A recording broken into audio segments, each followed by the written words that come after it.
there are those who feel that you can use taxation as a means of spurring or achieving a certain economic objective, such as putting on a tax on imported food items, for example.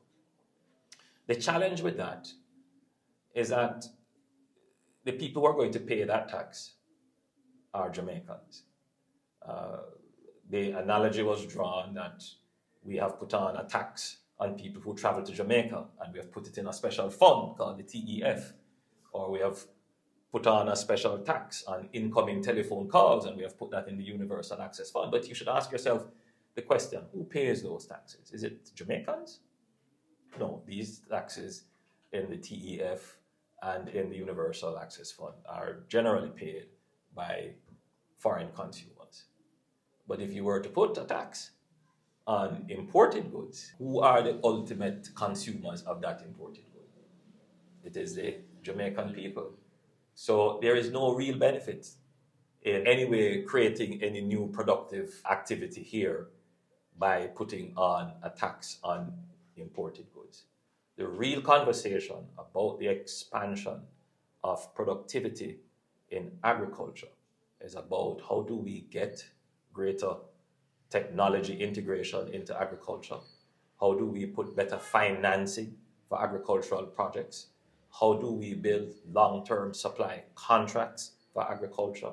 How do we support agriculture with storage so that in times of much or in times of plenty, there is stable output? And the big one, which I think it's the one that will really transform agriculture, is how do we make our lands that are arable, that is lands that are suitable for agriculture, how do we make them irrigable? Which is how do we bring water to these lands?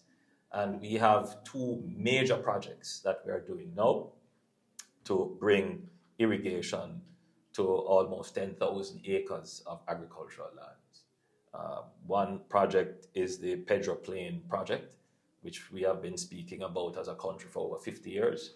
This administration is doing it. The Pedro Plain project is on its way.